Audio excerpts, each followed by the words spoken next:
এবং মূল্য তালিকা লিখে দিয়েছেন 190 টাকা, কিন্তু বিক্রির সময় নিচ্ছেন 200 টাকা।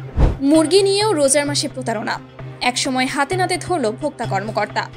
ধরার পরেও তাদের নেই কোনো ভয় ডর। ভোক্তা অধিকার কর্মকর্তাদের সাথে স্বাভাবিকভাবেই তর্ক করে চলেছে। 180 কিংবা 190 টাকা কেজির ব্রয়লার বিক্রি করছে 220 কিংবা 230 টাকায়।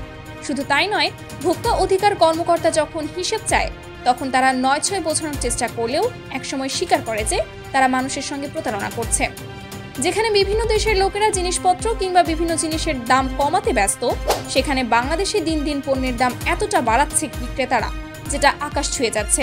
অর্থাৎ বিক্রেতারা 180 টাকায় মুরগি পাইকারি ক্রয় করে ব্যানারে বিক্রয় মূল্য লিখে রেখেছে 190 টাকা।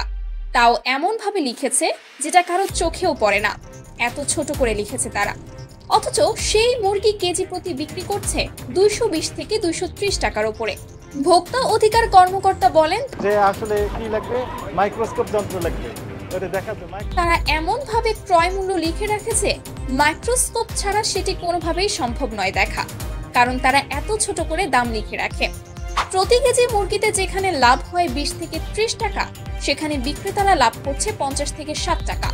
আপনারা পানি ঢুকে দেন, খাবার ঢুকে দেন, পাথর ঢুকিয়ে দেন, অনেক অভিযোগ আপনাদের নামে।